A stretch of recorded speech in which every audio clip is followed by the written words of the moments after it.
সুপ্রিয় শিক্ষার্থীরা, এখন আমরা যে বিষয়টি নিয়ে আলোচনা করব দেখতেই পাচ্ছেন আইসোটোপ, আইসোটোন এবং আইসোবার।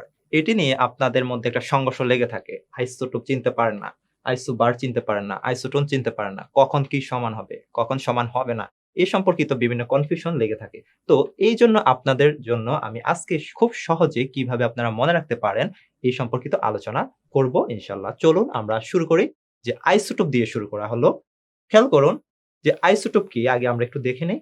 যে বলা হয়েছে যে সকল পরমাণুর প্রোটন সংখ্যা বা পারমাণবিক সংখ্যা, আপনি যদি প্রোটন সংখ্যা আর পারমাণবিক সংখ্যা না চিনেন তাহলে কিন্তু এখানে আপনাকে ব্যাক পেতে হবে। তাই জন্য আমার যে আগের ভিডিওটি ছিল এই ভিডিওটি আপনাকে দেখে আসতে হবে।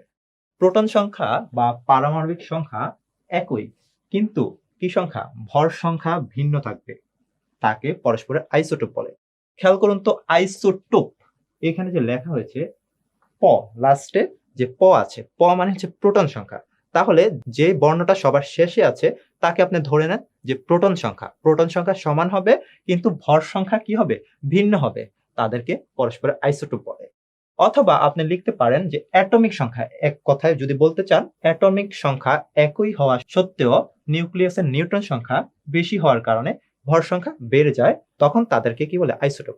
নিচের অংশটি যদি না পারেন দরকার নেই, আমাদের উপরের অংশটি হলে যথেষ্ট। যে সকল পরমাণুর প্রোটন সংখ্যা বা পারমাণবিক সংখ্যা সমান কিন্তু ভর সংখ্যা ভিন্ন, তাদেরকে বলা হয় পরস্পরের আইসোটোপ। গ্রিক ভাষায় আইসো মানে একই আর টোপ মানে হচ্ছে স্থান। মনে রাখবেন আইসো, আইসো মানে একই আর টোপ মানে হচ্ছে স্থান। এখন আমরা আইসোটোপের কিছু উদাহরণ নিয়ে আলোচনা করব। খেয়াল করুন এখানে হাইড্রোজেনের 3টি আইসোটোপ দেওয়া আছে। প্রথমে প্রোটিয়াম, ডিউটোরিয়াম এবং ট্রিটিয়াম। আপনি যদি একটু খেয়াল করেন বা আগের ভিডিওটি যদি মনোযোগ দিয়ে শুনে থাকেন তাহলে এখানে কিন্তু আপনাকে আর ভর সংখ্যা বা প্রোটন সংখ্যা বা পারমাণবিক সংখ্যা নিয়ে আর কোনো টেনশন করতে হবে না। খেয়াল করুন আমরা জানি ভর সংখ্যা কোথায় থাকে, উপরে থাকে, আর যে আপনার হচ্ছে পারমাণবিক সংখ্যা বা প্রোটন সংখ্যা সেটি নিচে থাকে। তাহলে আইসোটোপ সবার শেষে প আছে, আবার আপনি পকে নিয়ে আসেন, তাহলে প্রোটন সংখ্যা সমান হবে। খেয়াল করুন তো এখানে প্রোটন সংখ্যা 1, প্রোটন সংখ্যা 1, প্রোটন সংখ্যা 1। তাহলে যাদের প্রোটন সংখ্যা সমান কিন্তু ভর সংখ্যা কি হবে, ভিন্ন হবে। এখানে ভর সংখ্যা হচ্ছে 1, এখানে হচ্ছে 2, এখানে হচ্ছে 3। তাহলে ভর সংখ্যা কি একই হলো না, একই হলো না, 1 2 3। কিন্তু নিচেরটি যদি আমরা দেখি যে প্রোটন সংখ্যা কিন্তু সকলের জন্যই ইজ ইকুয়াল, তাহলে আমরা বলতে পারি তারা পরস্পরের কি, আইসোটোপ। এখানে আরেকটি উদাহরণ দেওয়া আছে। খেয়াল করুন যে ইউরেনিয়ামের 3টি আইসোটোপ এখানে দেওয়া আছে। তাহলে তারা কি আসলে কি আইসোটোপ কিনা আমরা একটু দেখি। খেয়াল করুন এটা হচ্ছে প্রোটন সংখ্যা বা পারমাণবিক সংখ্যা, সবার হচ্ছে 92। আর উপরেরটি যেটি সেটি হচ্ছে ভর সংখ্যা 234, তারপর হচ্ছে 235, 238। তাহলে আমরা এখানে দেখতে পেলাম যে তাদের ভর সংখ্যাটি ভিন্ন, তাহলে তারা পরস্পরের আইসোটোপ। আরেকটি গুরুত্বপূর্ণ কথা আপনাদের এখান থেকে স্মরণ রাখতে হবে, সেটি হচ্ছে যে এর মধ্যে এই 3টি আইসোটোপ যে আমরা এখানে দেখতে পাচ্ছি, এর মধ্যে ইউরেনিয়াম, ইউরেনিয়ামের এই আইসোটোপটি পারমাণবিক চুল্লিতে বহুল ব্যবহৃত হয়। যে পারমাণবিক চুল্লি আমরা এর আগের লেকচারে আলোচনা করে এসেছি, সেই পারমাণবিক চুল্লিতে ইউরেনিয়ামের এই আইসোটোপটি সবচেয়ে বেশি, অর্থাৎ 235 এই আইসোটোপটি সবচেয়ে বেশি ব্যবহৃত হয়। আমরা এখন যেটি নিয়ে আলোচনা করব সেটি দেখতেই পাচ্ছেন যে আইসোটোন। তাহলে আইসোটোন কাকে বলে এটি নিয়েও টেনশনের কোনো দরকার নেই। খেয়াল করুন যে সকল পরমাণুর নিউট্রন সংখ্যা সমান, খেয়াল করুন যে নিউট্রন সংখ্যা সমান, বাকি সব ভিন্ন। মনে রাখবেন প্রোটন সংখ্যা ও ভর সংখ্যা মানে বাকি সব ভিন্ন, শুধুমাত্র যে নিউট্রন সংখ্যা সমান। তাহলে মনে রাখবেন কিভাবে, এখানে কি আছে, দন্তন্য আছে, আর নিউট্রন লিখতো আমার দন্তন্যই আসবে। তাহলে নিউট্রন সংখ্যা সমান আর বাকি সব ভিন্ন, তাহলে তাদেরকে বলা হয় পরস্পরের আইসোটোন। আমরা উদাহরণ হিসাবে এখানে যদি আমরা খেয়াল করি যে সিলিকনের একটি পারমাণবিক সংখ্যা দেওয়া আছে যে 14, তার ভর সংখ্যা দেওয়া আছে 30। তার নিউটন সংখ্যা কিভাবে বের করব আমরা, আমরা যদি এখান থেকে ভর সংখ্যা থেকে পারমাণবিক সংখ্যা বিয়োগ করে দিই তাহলে তার নিউটন সংখ্যা পেয়ে যাব আমরা 16। ফসফরাস এর পারমাণবিক সংখ্যা হচ্ছে 15 আর ভর সংখ্যা হচ্ছে 31। আর নিউটন সংখ্যা যদি আমরা বিয়োগ করে দেই 16 পাবো কিভাবে, 31 থেকে 15 যদি বিয়োগ করে দেই তাহলে আমরা তার যে নিউটন সংখ্যা পেয়ে যাব। এখন আমরা কি তাদেরকে আইসোটোন বলতে পারি কিনা, অবশ্যই বলতে পারি, কারণ এখানে যে নিউটন সংখ্যা 16, এখানে নিউটন সংখ্যা 16। তাহলে সিলিকন এবং ফসফরাস উভয়েরই কিন্তু নিউট্রন সংখ্যা সমান। আর আমার সংজ্ঞায় বলা হয়েছে যাদের নিউট্রন সংখ্যা সমান থাকে, ভর সংখ্যা বা যে প্রোটন সংখ্যা তারা যদি ভিন্ন হয় তখনই তারা পরস্পরের আইসোটোন। তাহলে আমি সোজা কথা তাদেরকে তো আইসোটোন বলতেই পারি, কারণ এখানে তাদের নিউট্রন সংখ্যা সমান। এখানে আমরা আরো কিছু উদাহরণ নিয়ে আলোচনা করব। খেয়াল করুন, কার্বন, নাইট্রোজেন, অক্সিজেন, এখানে তাদের পারমাণবিক সংখ্যা দেওয়া আছে এবং ভর সংখ্যা দেওয়া আছে। এখন তারা কি পরস্পর আইসোটোন কিনা আমরা একটু জেনে নেই। খেয়াল করুন, এখানে দেওয়া আছে যে আপনার ভর সংখ্যা দেওয়া আছে 14, 15 এবং 16 যে ভর সংখ্যা, আর নিচের যেগুলা আছে সেগুলো হচ্ছে প্রোটন সংখ্যা বা পারমাণবিক সংখ্যা।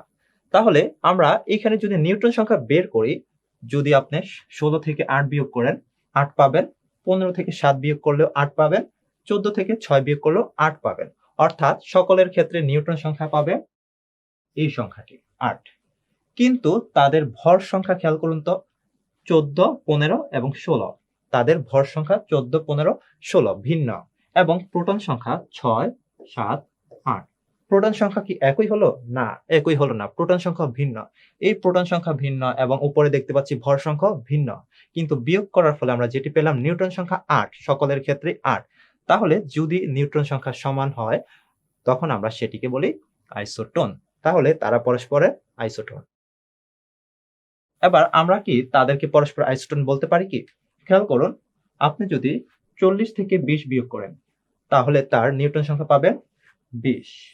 আবার 39 থেকে যদি 19 বিয়োগ করেন তার নিউট্রন সংখ্যা পাবেন 20।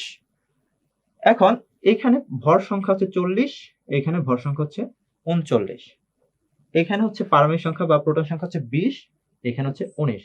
তাহলে তারা ভিন্ন, কিন্তু আমার যে নিউট্রন সংখ্যা এই নিউট্রন সংখ্যা কি সমান। তাহলে আমরা ক্যালসিয়াম ও পটাশিয়াম তাদেরকেও পরস্পর আইসোটোন বলতে পারি।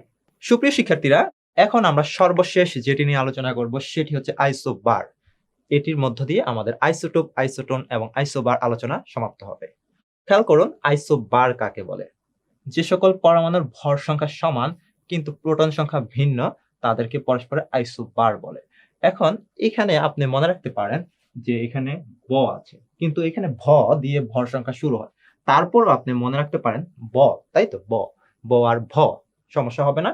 তাহলে তাদের যে ভর সংখ্যা সমান কিন্তু প্রোটন সংখ্যা ভিন্ন তাদেরকে পরস্পরের আইসোবার বলে। আমরা উদাহরণ একটি দেখে নিই, তাহলে আপনি আইসোবার বুঝতে পারবেন। খেয়াল করুন, আপনারা এখানে না পারার মেইন কারণ হচ্ছে আপনারা উদাহরণ খেয়াল না করে শুধু একবার ছোটস্থ মুখস্থ যাই বলেন না কেন ওই সংখ্যাটি যে উপরের লাইনটি দেওয়া আছে এটিই পড়তে থাকেন, কিন্তু কখনো উদাহরণ প্র্যাকটিস করেন না। উদাহরণ প্র্যাকটিস না করার কারণে আপনি মেইন সমস্যা হচ্ছে এটি বুঝতে পারেন না। আমরা এখানে দেখতে পাচ্ছি কপার আর জিঙ্ক পরস্পর আইসোবার বলা হয়েছে কেন?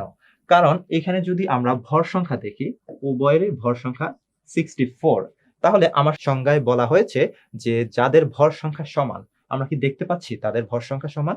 বাকি সব কি সেটা আমার দেখার দরকার নেই, বা যদি আমরা করতে চাই সেখান থেকে বিয়োগ করলে আমরা নিউট্রন সংখ্যা পাবো, আর নিচে তো আছে প্রোটন সংখ্যা। প্রোটন সংখ্যা হচ্ছে 29 এবং 30। তাহলে আমরা এখানে দেখতে পাচ্ছি যে তাদের যে প্রোটন সংখ্যা কিন্তু ভিন্ন, কিন্তু উপরে যেটি দেখতে পাচ্ছি ভর সংখ্যা একই।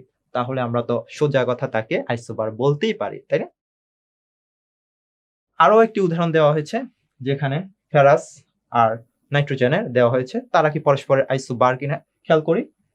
উপরে ভর সংখ্যা 58, 58, আর নিচে তার যে দেওয়া হয়েছে সেটা হচ্ছে প্রোটন সংখ্যা বা পারমাণবিক সংখ্যা 26 আর 27, তারা ভিন্ন, আর উপরে যে ভর সংখ্যা আছে সেটি সমান। তাহলে ভর সংখ্যা সমান হলে তাদেরকে আমরা বলতে পারি আইসোবার। তাহলে আমরা বলতে পারি ফেরাস এবং নাইট্রোজেন পরস্পরের আইসোবার। তো আশা করি এই আইসোটোপ, আইসোটোন এবং আইসোবার সম্পর্কিত যে সমস্যাটি আপনারা সর্বদা ফেস করতেন, আজকের পর থেকে আপনার সেই সমস্যাটি সমস্যা বলে মনে হবে না। চলুন আমরা দেখে নিই যে রেডিও আইসোটোপ কাকে বলে। খেয়াল করুন, যে সমস্ত আইসোটোপ সামান্য সময়ের জন্য কৃত্রিম তেজস্ক্রিয়তা প্রদর্শন করে তাদেরকে বলা হয় রেডিও আইসোটোপ। তাহলে যে সকল আইসোটোপ খুব সামান্য সময়ের জন্য কৃত্রিম তেজস্ক্রিয়তা প্রদর্শন করবে তাদেরকে বলা হয় রেডিও আইসোটোপ। আর উদাহরণ হিসেবে আমরা দেখতে পাচ্ছি ইউরেনিয়াম, প্লুটোনিয়াম, রেডিয়াম, এরা হচ্ছে রেডিও আইসোটোপ, কারণ এরা সামান্য সময়ের জন্য তেজস্ক্রিয়তা কৃত্রিমভাবে প্রদর্শন করে। আমরা এখন দেখে নেব যে এই রেডিও আইসোটোপ কি কি কাজে ব্যবহার করা হয়। প্রথমত খেয়াল করুন যে কীটপতঙ্গ দমন ও অধিক ফসল উৎপাদন করতে এই রেডিও আইসোটোপ ব্যবহার করা হয়। তাহলে কি কাজে? কীটপতঙ্গ দমন এবং অধিক ফসল উৎপাদন করতে রেডিও আইসোটোপ ব্যবহার করা হয়। পরবর্তীতে আমরা দেখতে পাচ্ছি যে টিউমার ও ক্যান্সার রোগ নিরাময়ের জন্য এই রেডিও আইসোটোপ বহুল ব্যবহার করা হয়। বিভিন্ন গবেষণা কার্যে রেডিও আইসোটোপ ব্যবহার করা হয়। গবেষণা কার্য রেডিও আইসোটোপের ব্যবহার আছে। এগুলো ছিল যে রেডিও আইসোটোপ সম্পর্কিত যে ব্যবহার। সুপ্রিয় শিক্ষার্থীরা, আমরা এখন যে বিষয়টি নিয়ে আলোচনা করব সেটি হচ্ছে ভারী পানি। কি ভারী বেশি? ভারী পানি না। খেয়াল করুন ভারী কাকে বলে? ভারী পানি মূলত অধিক ঘনত্বের পানি, আর এর রাসায়নিক নাম হচ্ছে ডিউটেরিয়াম অক্সাইড। আর সংকেতটি একটু দেখে নিন, D2O। ভারী পানি হচ্ছে অধিক ঘনত্বের পানি, যার রাসায়নিক নাম হচ্ছে ডিউটেরিয়াম অক্সাইড। তাহলে কত সালে কে আবিষ্কার করেন এই ভারী পানি? এটি তো প্রশ্ন থেকেই যায়। খেয়াল করুন, বিজ্ঞানী উড়ে 1933 সালে এই ভারী পানি আবিষ্কার করেন। তাহলে বিজ্ঞানী কে উড়ে কত সালে? 1933 সালে এই ডিউটেরিয়াম অক্সাইড বা ভারী পানি আবিষ্কার করেন। এখন কোত্থেকে আসলো এই ভারী পানি? আমরা জানি হাইড্রোজেনের যে 3টি আইসোটোপ আছে, যে প্রোটিয়াম, ডিউটেরিয়াম এবং ট্রিটিয়াম, তার মধ্যে ডিউটেরিয়াম নামও কিন্তু একটি আইসোটোপ আছে। আর হাইড্রোজেন পরমাণুর একটি আইসোটোপ হচ্ছে সেই ডিউটেরিয়াম। হাইড্রোজেনের আইসোটোপ অক্সিজেনের সাথে, খেয়াল করুন এখানে D2, আমরা যদি আবার লিখি D2 আর এখানে আছে অক্সিজেন, তাহলে ডিউটেরিয়ামের সাথে কে যুক্ত হলো? অক্সিজেন বিক্রিয়া করে এই ভারী পানি উৎপন্ন করে। ভারী পানির যে আপেক্ষিক ঘনত্ব আছে, আপেক্ষিক ঘনত্ব সাধারণত সাধারণ পানির যে আপেক্ষিক ঘনত্ব আছে তার থেকে বেশি। তাহলে ভারী পানির আপেক্ষিক ঘনত্ব সাধারণ পানির আপেক্ষিক ঘনত্বের থেকে বেশি। ভারী পানি কোথায় ব্যবহার করা হয়? ভারী পানি পারমাণবিক চুল্লিতে এই ভারী পানি ব্যবহার করা হয়। তো সুপ্রিয় শিক্ষার্থীরা, আশা করি আজকের এই লেকচারের মধ্য দিয়ে আপনারা উপকৃত হবেন বলে আমি আশাবাদী। ধন্যবাদ সকলকে।